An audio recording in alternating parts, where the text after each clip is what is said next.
Hürmetli dostlar, aziz insanlar, doğmalar,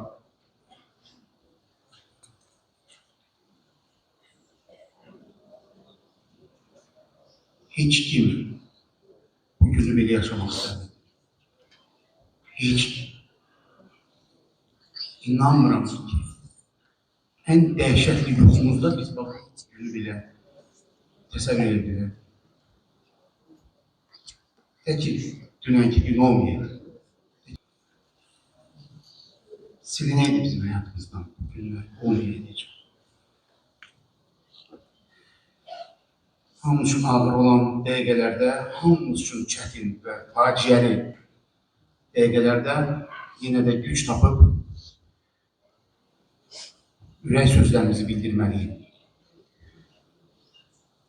Mən xahiş ederdim ki, doğma ailə adından, qan qohumu adından Cabir'in